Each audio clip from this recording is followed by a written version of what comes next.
গভীর রাতে চলছে সেনাবাহিনীর তল্লাশি এবং এই মুহূর্তে আপনাদেরকে দেখানোর চেষ্টা করছি রাজধানীর মানিক মে এভিনিউয়ে সেনাবাহিনীর তল্লাশির সময় একটি শ্যামলী পরিবহনের বাস এখানে আসে এবং সেই বাসটিকে থামিয়ে যখন যাত্রীদের কাছে আসলে ভাড়া জিজ্ঞেস করা হয় তাদের কাছে কত করে ভাড়া নিয়েছে অর্থাৎ বাড়তি কোনো ধরনের ভাড়া নিয়েছে কিনা, তখন কিন্তু সেনাবাহিনীর সদস্যদের কাছে যারা যাত্রী রয়েছেন তারা বলেছেন যে 1200 টাকার টিকিট 2500 এবং কারো কাছে 1900 টাকা এরকম নিয়েছে। বিভিন্ন দামে এক একজনের কাছে টিকিট বিক্রি করা হয়েছে। তখন সেনাবাহিনীর দায়িত্বরত যে রয়েছিলেন সে সমস্ত টিকিটগুলোকে একত্রে করে যে সুপারভাইজার রয়েছে তাকে নামিয়ে আনেন এবং তাকে কিন্তু বলা হয় যে আসলে সে এই এত বেশি পরিমাণ ভাড়া নেওয়ার কারণ কি, এবং সমস্ত যাত্রীদেরকে ভাড়া যখন ফিরিয়ে দিতে বলে তখন তারা অপারগতা স্বীকার করে এবং এই মুহূর্তে আমরা দেখছি যে সেই বাসটিকে কিন্তু থামিয়ে দিয়েছে সেনাবাহিনী এবং বলছে যে যতক্ষণ পর্যন্ত আসলে যাত্রীদের বাড়তি ভাড়া ফেরত না দেওয়া হবে ততক্ষণ পর্যন্ত কিন্তু এই বাসটিকে এখান থেকে আসলে ছাড়া হবে না। এবং আমরা দেখছি যে বিআরটির যে অনুমোদন রয়েছে সেই অনুমোদন অনুযায়ী কিন্তু ভাড়া তারা অনেকটাই বেশি নিয়েছেন এবং সেই বাড়তি ভাড়া নেওয়ার জন্যই কিন্তু আমরা দেখছি সেনাবাহিনীর সদস্যরা কিন্তু সেই বাসটিকে থামিয়ে দিয়েছে।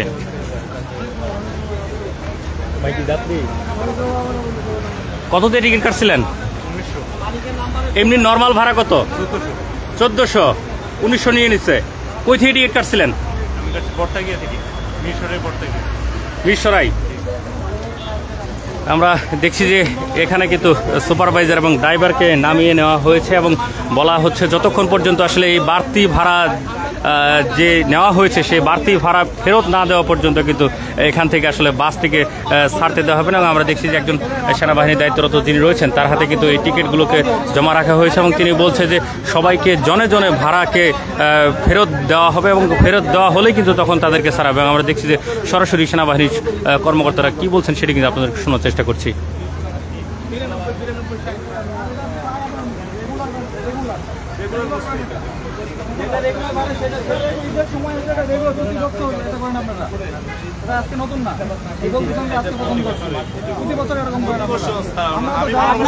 আপনারা কেন প্রতিবাদ করেন না ভাই? গাড়ি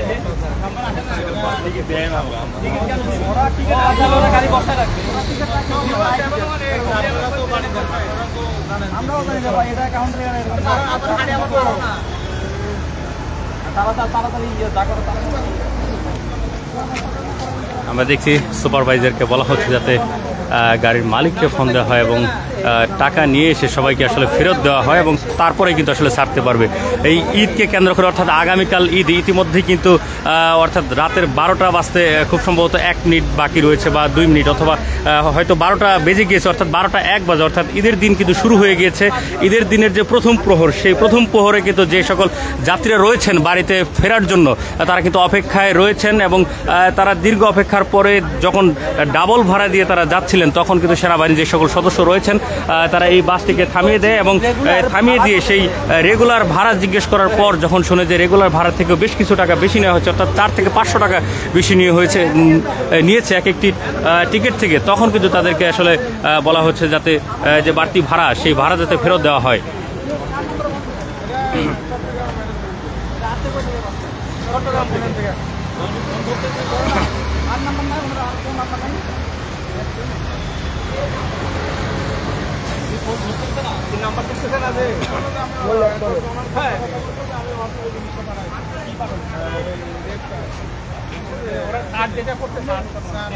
আপনি 1900 নিয়ে রেট পাঠিয়ে দিচ্ছে, এটা বললেই হলো, মন করার কথা এটা। ভালো করে বলছেন যে এখানে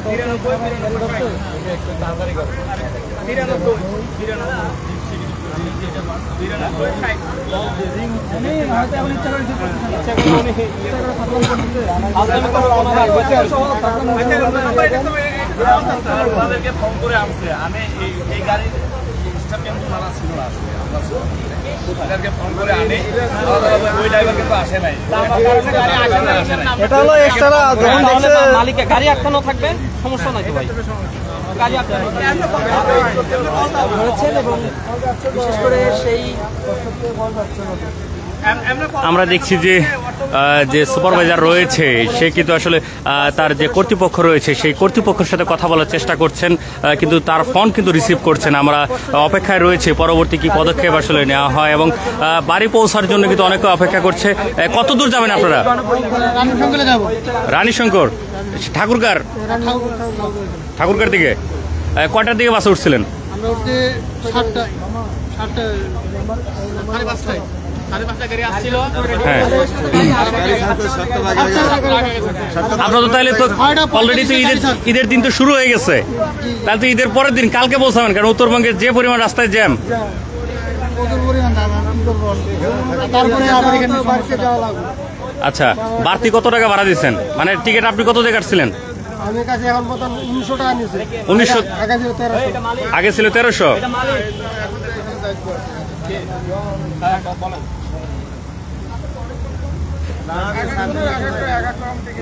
সবার থেকে 500-600 টাকা বেশি বলেন, এক একজন এক এক রকম না। আমরা দেখছি যে এখানে বাসের এই যে মালিক পক্ষের লোকের সাথে কথা বলছে।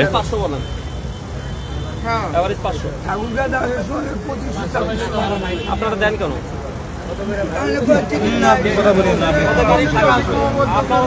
ভাই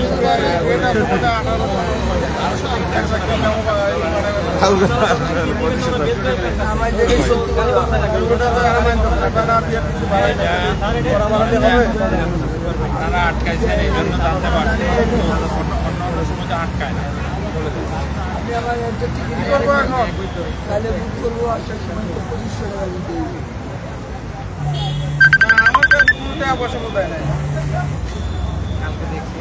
শুনেন, বলেন টাকা না দিলে গাড়ি এখানে আটকে রাখবে। এখন টাকা না দিলে গাড়ি আটকে রাখবো, গাড়ি থানায় দিয়ে দেবে।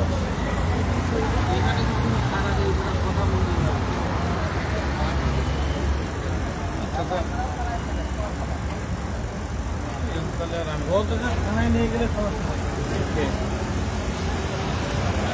সমস্যা নেই। পাঠাইছে? আচ্ছা,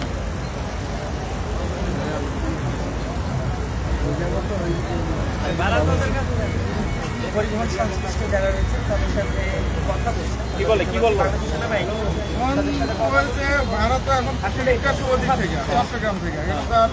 চট্টগ্রামের যে লোক আছে, মালিক আছে, ওনাকে ফোন দেন। ওনাকে ফোন দিচ্ছে, উনি ওইটা বলতেছেন যে চট্টগ্রাম থেকে রানী শঙ্করের ভাড়া হলে 1890 টাকা। কবে থেকে এটা? ঈদের বাজার, ঈদের ঈদের জন্য এটা স্পেশাল। আমার কাছে কি ঈদের জামাত অনুষ্ঠিত হবে। হ্যালো, ঠাকুরগাঁ যাবে একটি গাড়ি, সেই গাড়িটিকে দেখতে সেনাবাহিনী গাড়ি আটকেছে। আপনার হলো গিয়া টিকিটের যে এভারেজ 500 টাকা করে বেশি নিচ্ছে, সব টিকিটের নিচে নিয়ে চেক দিয়ে দেখছে, এখন বলতেছে এটা টিকিটের টাকা ফেরত দিতে হবে। বাড়তি টাকাটা ফেরত দিতে হবে। হ্যাঁ, টিকিটের যে বাড়তি টাকা করে নেওয়া হয়েছে, আর টিকিটের উপরে যে বাড়তি টাকা করে নেওয়া হয়েছে। আমরা দেখছি এখানে হানিফ পরিবহনের আরেকটি বাসকে থামিয়ে দেওয়া হয়েছে এবং এই বাসটিতেও কিন্তু সেনাবাহিনীর একজন কর্মকর্তা উঠে গেলেন এবং আমরা দেখছি যে শ্যামলী পরিবহনের একটি বাস থেকে কিন্তু পার যাত্রীতে 4 থেকে 500 টাকা বেশি নিয়েছিল এবং সেই বাসটিকে থামিয়ে দেওয়া হয়েছে এবং অন্য আরেকটি গাড়িতে ঠিক আছে না, কারো ভাড়া বেশি নিছে, ঠিক আছে ভাই। আমাদের ঢাকা চট্টগ্রামে ভাড়া কখনোই মনে করেন যে বাড়ছে না।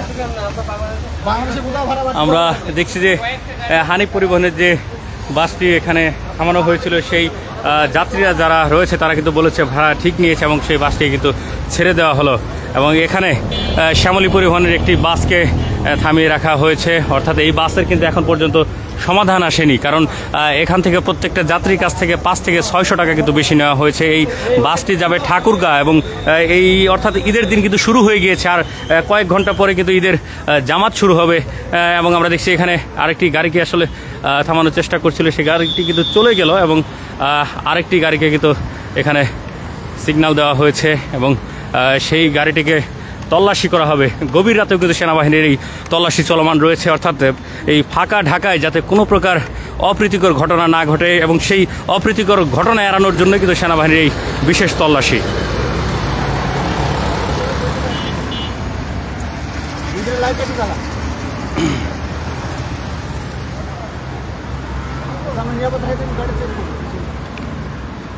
আমরা দেখছি এখানে একটি গাড়িকে থামানো হয়েছে এবং গাড়ির যে ব্যাগডালা, সেই ব্যাগডালাকে ইতিমধ্যেই খোলা হয়েছে এবং সেটিকে কিন্তু সেনাবাহিনীর যে সদস্য যারা রয়েছেন তারা দেখছেন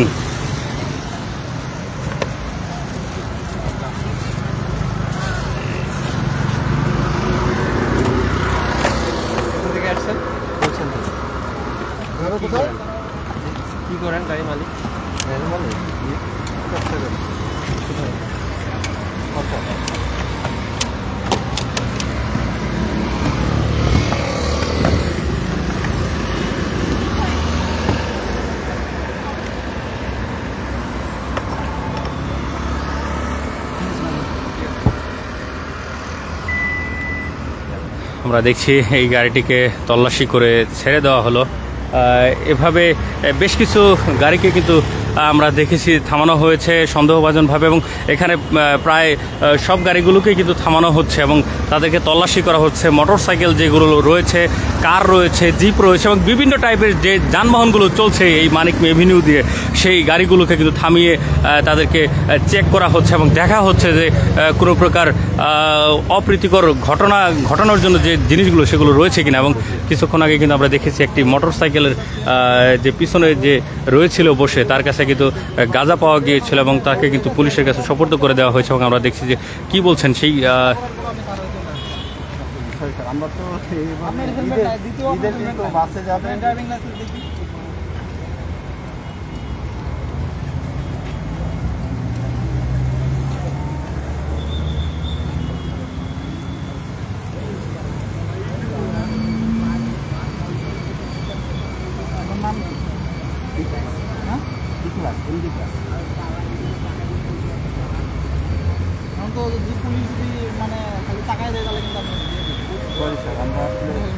বাড়িতে যাবে তো এইগুলো একটু নিয়ে যাচ্ছি আমার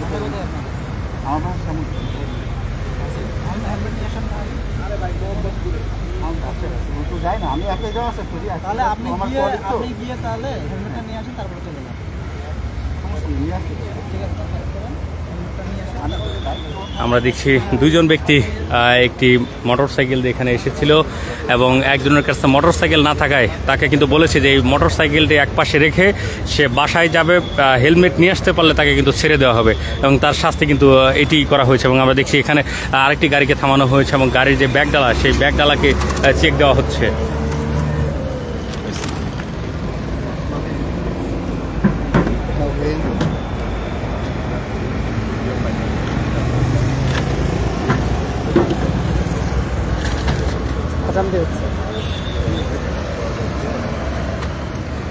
ঢাকার রাস্তায় চলছে সেনাবাহিনীর কঠোর তল্লাশি এবং আপনাদেরকে দেখানোর চেষ্টা করছি রাজধানীর মানিক এভিনিউ এই মুহূর্তে কিন্তু সেনাবাহিনী গাড়ি থামিয়ে সেই গাড়িগুলোকে তল্লাশি করছে, যাতে করে ঈদে মানুষ নির্বিঘ্নে তাদের যে রাস্তায় চলাফেরা সেটি করতে পারে।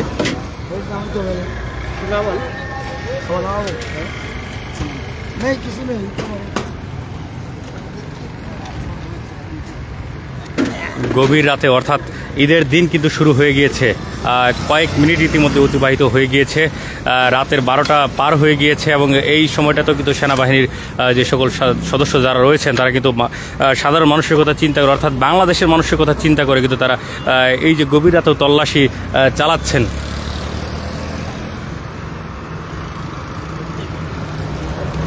আরেকটি গাড়িকে এখানে থামানো হয়েছে এবং এই গাড়িটিরও কিন্তু ব্যাগডালা খোলা হয়েছে এবং দেখছি যে এখানে আসলে কোনো কিছু পাওয়া যাচ্ছে কিনা।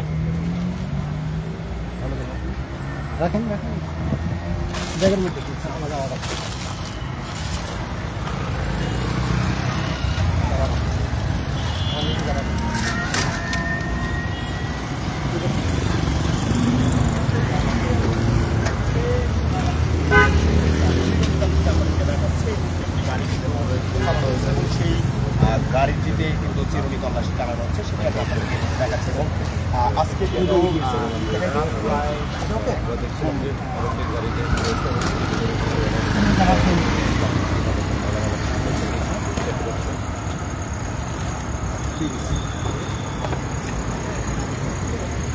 গভীর রাতে চলছে সেনাবাহিনীর তল্লাশি, ঈদ নির্বিঘ্নে যাতে রাজধানীবাসী কাটাতে পারে সেজন্যই কিন্তু এই তল্লাশি চলমান রয়েছে ঢাকায়, অর্থাৎ রাজধানী যে মানিক এভিনিউ রয়েছে সেই মানিক এভিনিউ চলছে তল্লাশি। বাস থেকে শুরু করে প্রাইভেট কার, জিপ থেকে শুরু করে মোটরসাইকেল, কোনো কিছুই কিন্তু বাদ যাচ্ছে না সেনাবাহিনীর সদস্যদের হাত থেকে। তারা সব কিছুই কিন্তু আসলে চেক করছেন এবং তাদের যে যথাযথ গাড়ির কাগজ রয়েছে কিনা, গাড়িতে কোনো প্রকার অবৈধ জিনিস রয়েছে কিনা সেগুলোকে চেক করা হচ্ছে। বিশেষ করে বাসগুলোতে ভাড়া বেশি নিচ্ছে কিনা সেগুলোও কিন্তু দেখা হচ্ছে। এবং আমরা দেখছি যে ইতিমধ্যেই শ্যামলী পরিবহনের একটি বাসকে থামিয়ে রাখা হয়েছে। এই বাসটিতে অভিযোগ রয়েছে যে স্বাভাবিক ভাড়ার থেকে 4 থেকে 500 টাকা কিন্তু এক একজন যাত্রীতে বেশি নেওয়া হয়েছে। এবং আমরা দেখছি এখানে আরেকটি বাসকে ইতিমধ্যেই থামানো হয়েছে। আমরা দেখছি আরেকটি গাড়িকে এখানে থামানো হয়েছে।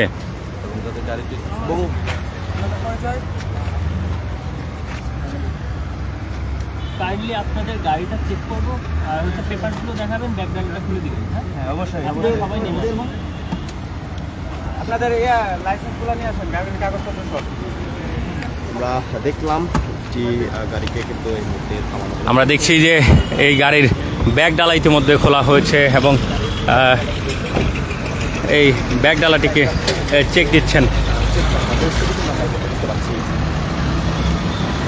গভীর রাতেও চলছে রাজধানীর মানিক মিয়া এভিনিউয়ে সেনাবাহিনীর তল্লাশি।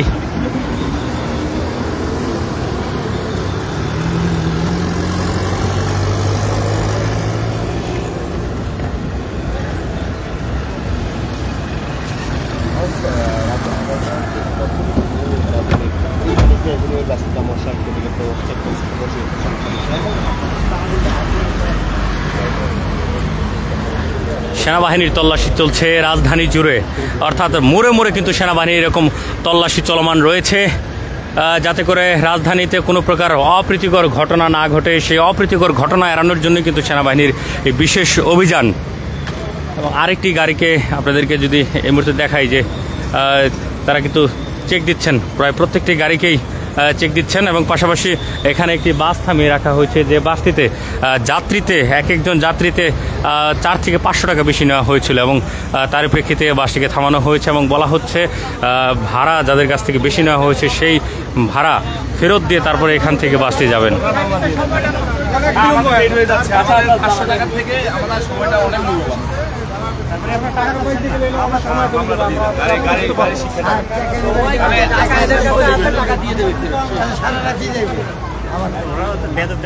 টাকা দিতে চাচ্ছে না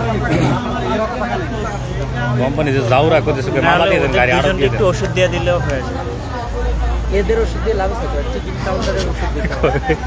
ঠিক আছে স্যার, ওই স্যারের কথা ঠিক আছে, টিকিট কাউন্টারে হতে স্যার, এরা তো কাউন্টার থেকে টিকিট সব করছে না, এরা তো সুপারভাইজারও আপনি কি যাত্রীরা যেহেতু টাকা চাচ্ছে না, সব কাউন্টার ওনাদের যেভাবে ভালো হয় এভাবে একটা মামলা দিয়ে আপনার রুলসে যা আছে ওটা বেশি নিচ্ছে, জলপাতি 500 টাকা করে ভাড়া বেশি নিচ্ছে, এটা আপনাদের রুলসে যা আছে সেটা করুন। তারপরে গাড়ি কাগজপত্র কি আছে?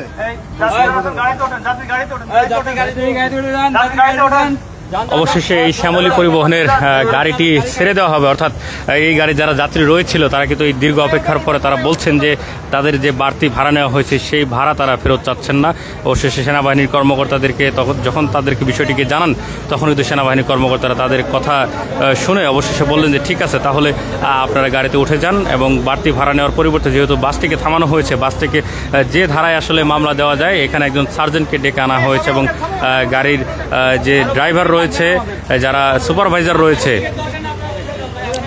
তাদেরকে ডেকে এই গাড়িতে কিন্তু একটি মামলা দিয়ে দেওয়া হচ্ছে। এবং আমরা দেখছি যে যাত্রীরা কিন্তু আবার বাসে উঠছেন, অর্থাৎ এই বাসটিকে ছেড়ে দেওয়া হবে। সেনাবাহিনীর কর্মকর্তারা এই বাসটিকে থামিয়েছিলেন, গাড়ির ভাড়া বেশি পেয়েছিলেন এবং যাত্রীদেরকে জিজ্ঞাসাবাদ করার পর যখন শুনলেন যে একজন যাত্রীর কাছ থেকে 5 থেকে 600 টাকা বেশি নিয়েছে, তখন কিন্তু তিনি বললেন যে যারা এখানে ড্রাইভার রয়েছে, কন্ট্রাক্টর রয়েছে, অর্থাৎ সুপারভাইজার রয়েছে, তাদেরকে নামিয়ে বলা হয়েছে যে যাত্রীদের বাড়তি ভাড়া যাতে ফেরত দেওয়া হয়।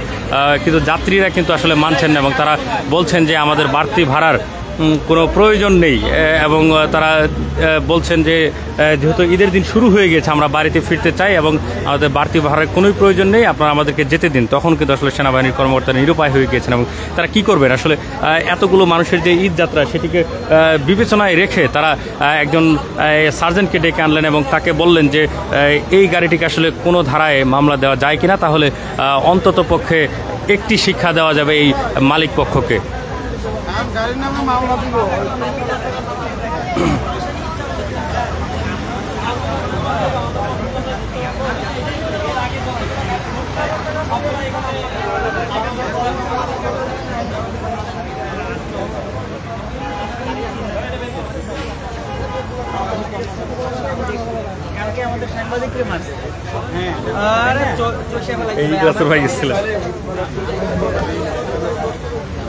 আমরা দেখছি রাজধানী জুড়েই চলছে সেনাবাহিনীর কঠোর তল্লাশি এবং এই তল্লাশিতে কিন্তু কেউ বাদ যাচ্ছেন না। এখন আমরা দেখছি যে একটি গাড়িকে থামানো হয়েছে এবং এই গাড়ির যারা দায়িত্বরত রয়েছেন ওটা সমাধান করলো যাত্রী যে আমার ভাড়া বেশি দরকার নাকি আমাকে যাইতে দেন। এখন পরে কী করবো ওরা সার্জেন্টের দায়িত্ব বললো কোনো মামলা দেওয়া গেলে ওরা কোনো একটা মামলা দিয়ে দেয় কেটে দিই চলুন এই ছিল সর্বশেষ পরিস্থিতি রাজধানীর মানিক মে এভিনিউ থেকে।